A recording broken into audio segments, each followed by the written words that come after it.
তো আজকের ডে 1 তোমাদের আজকে গুরুত্বপূর্ণ একটা টপিক তোমাদের দেখিয়ে দিচ্ছি। দেখো, তো যে বিষয়টা হচ্ছে এই যে অ্যাফার্মেটিভ নেগেটিভ সেন্টেন্স করতে হবে ক্লাস 10-এ বা 11 বা 12, ইভেন 9-এও কিন্তু দেয়, ক্লাস 8-এরও আছে।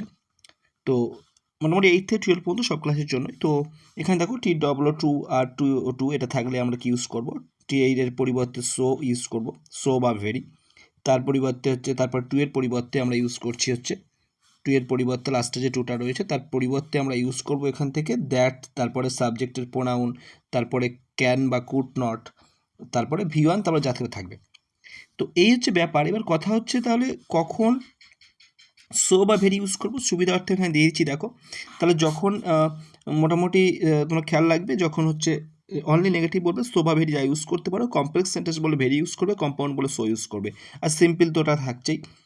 তারপরে এদিকে দেখছিলে এখানে কী ছিল, ক্যান বা কুড, অর্থাৎ সাবজেক্টের পরে যে বিভাগটা থাকবে সেটা যদি ওয়াজ বা ওয়ার থাকে তাহলে কুড ইউজ করবে, আর যখন যদি সেটা অ্যামিজার থাকে তাহলে ক্যান ইউজ করবে।